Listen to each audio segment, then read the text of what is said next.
Эфир нашего канала продолжает брифинг на тему борьбы с коронавирусом. Заместитель руководителя оперштаба Якутии Ольга Балабкина в прямом эфире озвучит актуальную информацию об эпидобстановке в регионе на пятницу, 22 января. Ольга Валерьевна, о текущей ситуации в республике.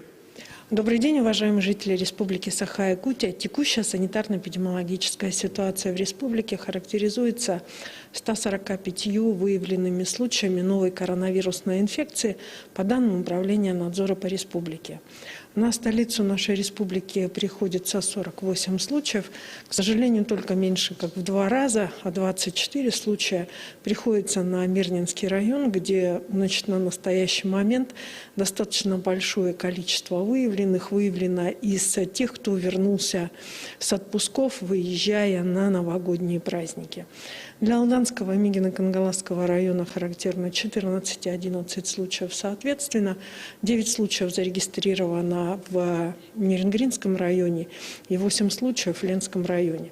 Ленский район, стоящий, опять же, достаточно стабильно в течение, наверное, последнего полугода, даже месяцев, наверное, 4-5. Тем не менее, вот сейчас среди местного населения, опять же, в связи с тех, кто вернулся и вышел на работу после, соответственно, выездов за пределы района и за пределы республики.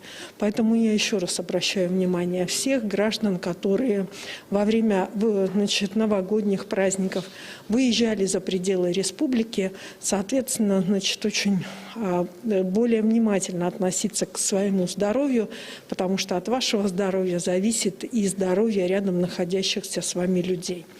В 11 районах республики зарегистрировано от 1 до 6 случаев новой коронавирусной инфекции. Ну и часть районов у нас сегодня является свободных от зарегистрированных новых случаев. За сутки мы продолжаем также проводить наши лабораторные исследования методом ПЦР. За сутки проведено 2379 исследований. И на настоящий момент в республике в целом обработано 905 233 теста. Вы знаете, что мы начали массовую вакцинацию от новой коронавирусной инфекции и уже и говорили о том, что и вторая партия вакцины, поступившая в республику, 27 292 дозы вакцины, она направляется сегодня в районы республики. Часть районов уже получила, часть районов еще не получила. Так не получили некоторые северные районы.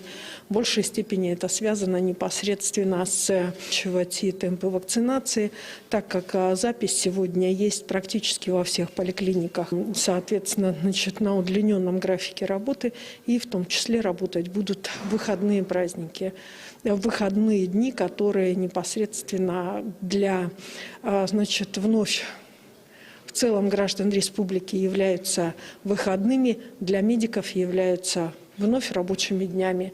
Поэтому просьба уважать труд медиков, медицинских работников, которые выйдут в свои, в том числе и выходные дни, на вакцинирование населения. Спасибо. Это был брифинг оперативного штаба по эпидобстановке в регионе на 22 января. Продолжим наш эфир выпуском новостей.